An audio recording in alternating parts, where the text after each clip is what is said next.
beautiful white woman, Brooke Jackson, named Miss Zimbabwe 2023.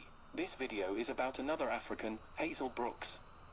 The daughter of a sea captain, Brooks was born in Cape Town, South Africa on September 8, 1924. Her father died when she was 3 years old, and she moved with her mother to Brooklyn, New York. This tragedy resulted in her trademark serious pout, which would make later actresses Uma Thurman famous. Brooks' mother remarried and then divorced, resulting in custody battles over Brooks's half-brother. Brooks described her childhood as very unhappy, noting she attended 14 schools. Brooks became a model when she was 16 and was represented by Harry Conover and Walter Thornton. A talent scout picked her and 5 other models to appear in the MGM film Du Barry Was a Lady, 1943. She made a series of pictures at the studio during the 1940s, culminating with a supporting role in the 1947 film Body and Soul with John Garfield. One has to note Jeffrey Epstein's Little Black Book contained the names of many South African actresses and models, and so the transatlantic trade of models to and from South Africa was small but albeit established in the 1940s. A photo of her by Durward Gary Hill was voted Most Provocative Still of 1947 by the International Society of Photographic Arts in January 1948. She was nicknamed the Human Heat Wave. With her red hair, green eyes, high cheekbones, and svelte figure, she certainly had what it takes. I personally believe she was the sole inspiration for Drawn Bad, Jessica Rabbit. According to the great blog and Enigma, it's not surprising she was discovered by Arthur Freed, who had recently become head of his own unit at MGM and had quite a track record as a talent spotter. He was in the process of helping establish MGM as the leading Hollywood studio for musicals, and would go on to produce An American in Paris, St. In the Rain and Gigi. A couple of years after her arrival in Hollywood, he cast Hazel as one of the 14 glorified girls in Ziegfeld Follies. So Hazel and Gibbons shared the early days of MGM together. When she arrived at MGM, the studio went to work on her, one of the first steps being to send her for a photo session at the Still Studio. An early sitting for Laszlo Willinger used dramatic lighting and props to create some truly moody images, aspects of which seem almost to foreshadow Guy Bordin. The 3 shots by Clarence Sinclair Ball a year or so later seem to be experimenting with different personas. As with Ava Gardner, MGM can't decide what to do with Hazel and she ends up with a series of bit parts. But Alberto Vargas, pin-up painter extraordinaire, had no such doubts. In 1942 he uses her legs as inspiration for the perfect MGM glamour girl. The other features are Inez Cooper's hands, Mary Jane French's hair, Thea Kaufman's feet, Ruth Ownby's hips, Eileen Haley's bust, Eve Whitney's waist, Kay Williams' arms, Kay Aldridge's profile, Natalie Draper's lips, Marilyn Maxwell's ankles, and Georgia Carroll's eyes. In the meanwhile, though, Hazel meets Cedric Gibbons, head of MGM's art department and the designer of the Oscar statue. Is it a coincidence that the year she arrives, he divorces Dolores Del Rio?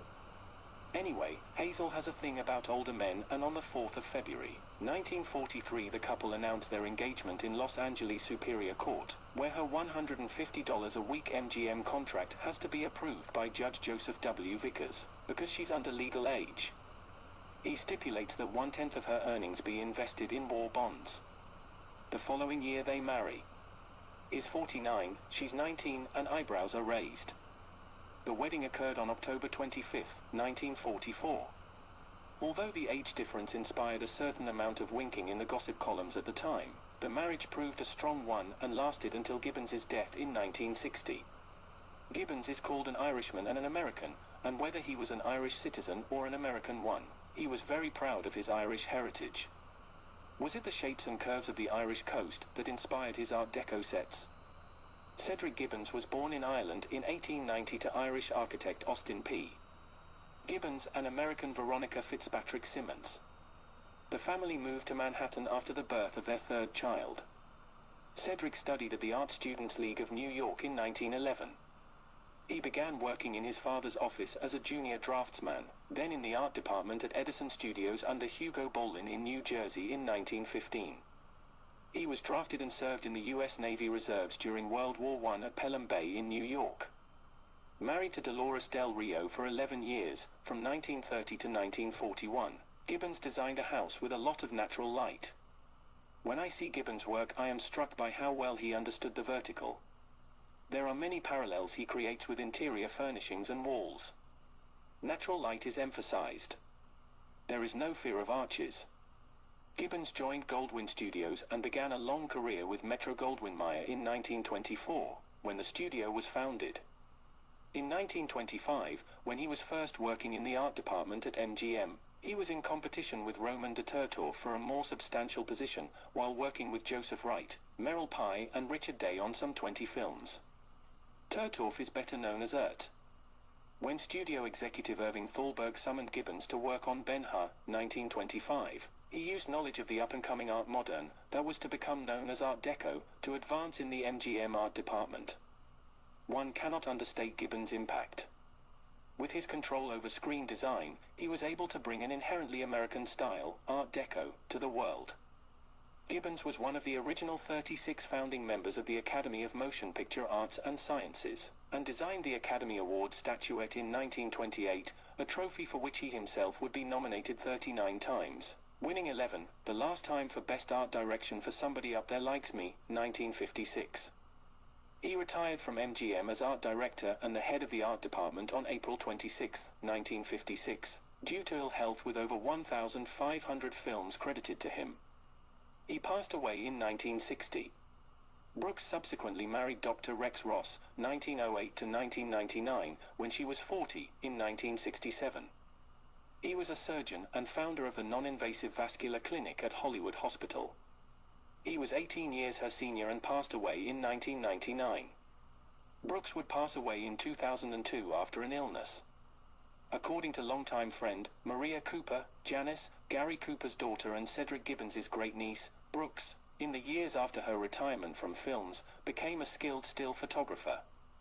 This may have resulted in tongue-in-cheek jokes in movies she starred in, such as Sleep My Love, where she works for a photographer. She also worked actively for a number of children's charities.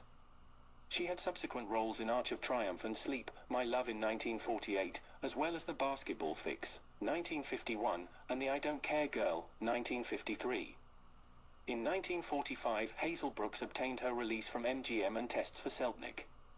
18 months or so later, she gets her big break. She will be groomed as a star by the Enterprise Studios, a new independent production company co-founded by actor John Garfield alongside producers David Lowe and Charles Einfeld. The studio goes into marketing overdrive for the release of Body and Soul. By way of illustration, here's an extract from an article in Showman's Trade Review, November 22, 1947.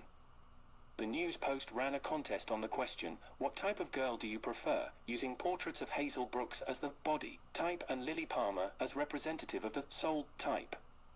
2 radio stations also ran contests, with theater tickets as prizes. The Body and Soul records were exploited through window displays in 23 music shops. Department stores also came through with fashion windows. The campaign was one of the most widespread Saxton has staged in some time, and the results at the box office were ample proof of its effectiveness. Body and Soul is one of the all-time great boxing movies, with Hazel cast as Alice, of Gold Digging Tramp, as Bosley Crowther characterizes her in his New York Times review.